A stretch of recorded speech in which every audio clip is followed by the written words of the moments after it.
Recording, okay.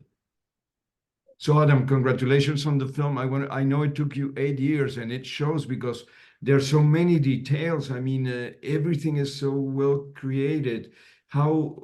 What kept you going in this 8 years? I'm sure you work with a great team of local professionals on clay motion.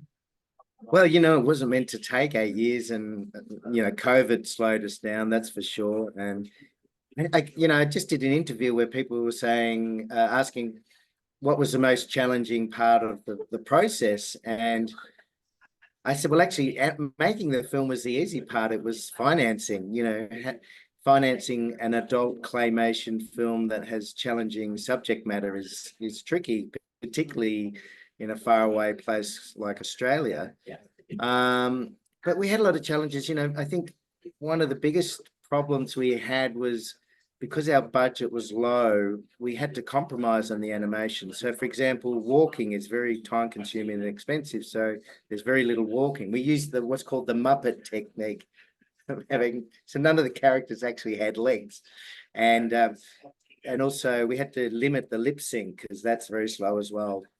So there's a lot of voiceover, probably too much voiceover for my liking, but I think all independent filmmaking and low budget filmmaking is often about compromise. But I think when you have low budgets too, you have to think laterally, and you become far more inventive. And I think that's a good thing. It's a process of distillation and knowing what to leave out and what is the most important thing of each shot that you have to focus on. Of course, I'd love bigger budgets. I'd love to have more money for each film, but we got there in the end. And I think it's like a train. Once you've boarded, you can't get off. And I was the driver of the train, and there was plenty of times I wanted to jump ship.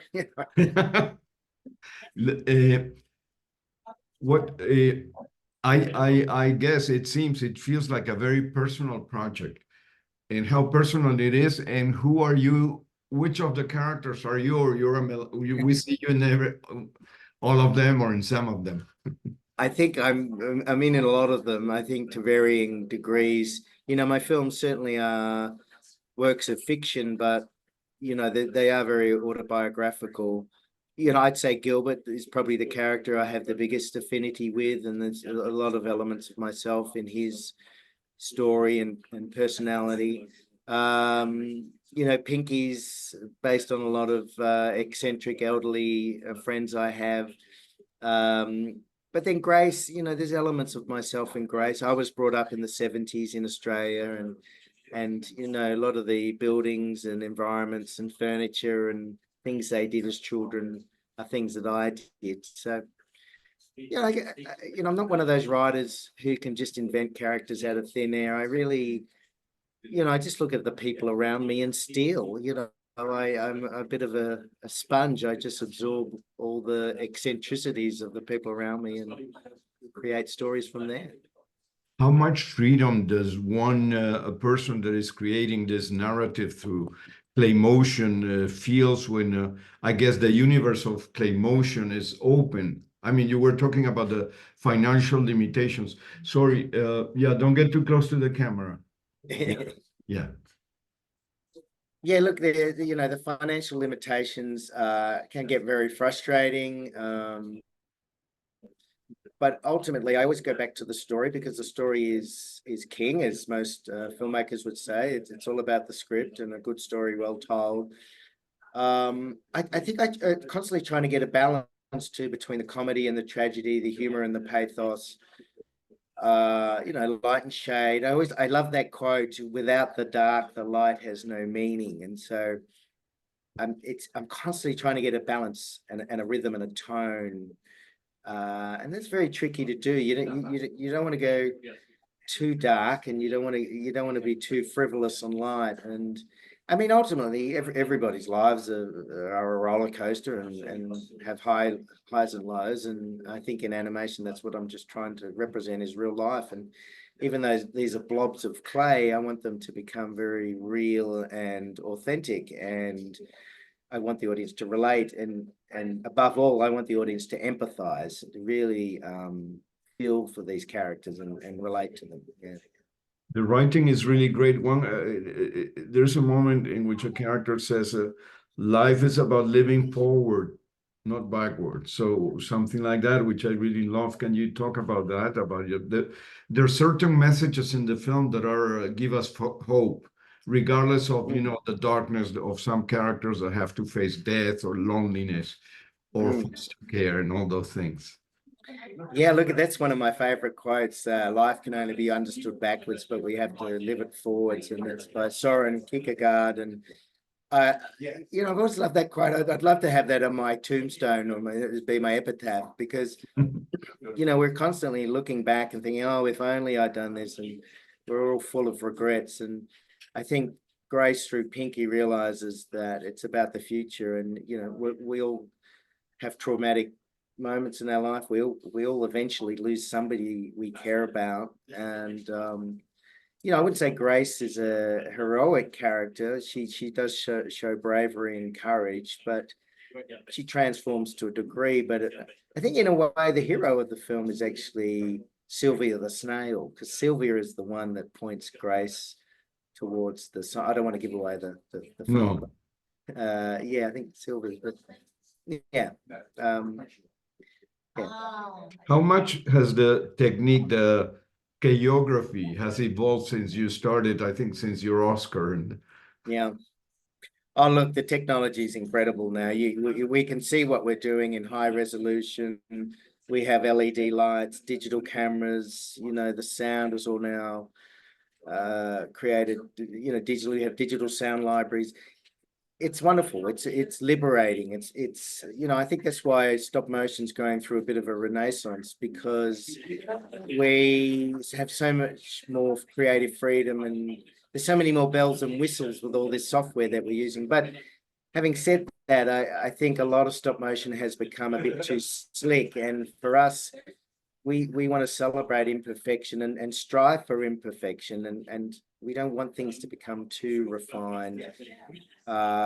So it's embracing the new technology, but celebrating traditional techniques and methodologies. So, for me, it's very important that the audience know that every prop, set, and character in the film is a real, tangible, tactile object, that these aren't computer generated, and the fire is cellophane, and the smoke from the cigarettes is cotton wool, and the tears are glycerine. So these are all real things that you could touch, and I think the audience appreciate that. There's something magical about stop motion that other forms of animation don't have. And I remember Aardman years ago talked about leaving the fingerprints on the clay to remind the audience that what they're looking at is real. And particularly now with AI on the horizon, or it's already here, isn't it? Everyone's very fearful of AI, and there's a lot of, here at Annecy too, there's a lot of conversation about AI and will it replace animators? And I don't know, I'm a bit more optimistic. I think AI is something to really debate and talk about, but I think people will always appreciate stuff that is handmade, whether it be a poem or a handmade basket or a short animated film. That something handcrafted is always a greater appreciation. How did you accomplish the emotional, the human feelings of these characters and creatures? They cry, they laugh, they love, they suffer, and you feel all of that like if they were human. And I thought that was awesome, really beautiful. It's very tricky, because with all films, you suspend your disbelief, you immediately let go, and that what you're watching is trickery and the actors are acting. But I think with stop motion, the suspension of disbelief is even greater. You have to believe that these blobs of clay have a heartbeat and that are real. And I think the word I use the most is empathy, and trying, and a lot of writers say this, it's creating characters that are empathetic and identifiable, and people that you feel somehow, whether they be a relative or a friend or somebody you see on public transport. So I spent a lot of time trying to give the characters dimension, and when I say that, their psyche's dimension, giving them incongruities parts of their personality you wouldn't expect. Not just giving them quirks, not just giving them interesting idiosyncrasies, but giving them dimension psychologically. And the other thing I do, which I don't talk about that often, is, but as I get the characters to look at you, break the fourth wall. So when you have that immediate eye, engagement, there's something human about that. No matter what it is, it must be primeval. But when you look at someone else's eyes, you are immediately, taken in, and it can be quite confronting if that person's staring back at you. But I love doing that to the audience. I love when the characters suddenly look at the audience directly. It's very, Yeah, and you feel part of the story. You feel questioned. They're questioning yourself too. Yeah, they become real, and that's the challenge in stop motion. Yeah. And wait, I wanted to ask you, so do snails have memory? I think they do. Huh? Well, Sorry? I took a lot of liberty with the snail facts and statistics in the film. Apparently, snails don't die after they give birth. Snails certainly don't make squeaky noises like they do in the film. But I think it's a snail became a very good metaphor for Grace's mental state, because you touch a snail's antennas and they retract in, and Grace was always retreating inwards into herself, into her hoard. And originally the film was Memoir of a Ladybird. She collected ladybugs, but I found that they were too cute and twee, and I really like snails as the symbolic sort of motif throughout the film. And also the swirls on the snail's shell are very cyclic and symbolic of Grace's life going full circle. And and there's something funny about snails as well. They're just such odd mollusks, they're not insects. And the way if you want to see a very interesting YouTube video, go and look at how snails mate. It's bizarre. It's so hard to even describe how two snails mate, but yeah. And you're touring with your film. Tell us a little about the experience. I know you're at a festival right now. So we're at Annecy. Yesterday was our world premiere. We only finished the film a few weeks ago. And then we release in Australia in August, and then the rest of the world. So it's a very fresh film, and the responses have been really positive so far. And it's a challenging film in many ways. There's subject matter which is confronting. I burned down a church, so